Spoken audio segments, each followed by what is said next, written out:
Magandang gabi po mga ka-JB. Ang video na inyong makikita ay actual na pangyayari sa ilalim ng dagat. Una, masayang-masaya po akong namamana dahil marami po akong nakikitang mga magagandang tanawin sa ilalim ng dagat, gaya ng magagandang kulay ng isda, at may isang malaking pawikan. Sundan niyo po ang mga pangyayari. Ito kaya ay isang misteryo, o di kaya ay may nakatirang engkanto. Hanap niyo. Nagulat na lang ako at may biglang tumawag sa akin sa kalagitnaan ng dagat kahit wala naman akong kasama.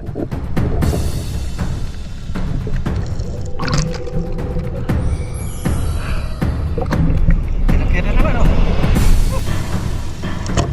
Sobrang takot ko sa pangyayaring ito, kaya ito ang mga sumusunod na mga pangyayari.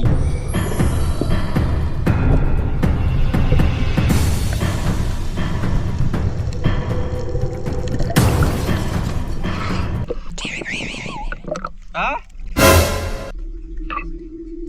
Oh. Sa sobrang takot ko ay sumisid ako pailalim at hinanap ko ang tumawag sa akin, at lumangoy ako palayo at umuwi sa bahay.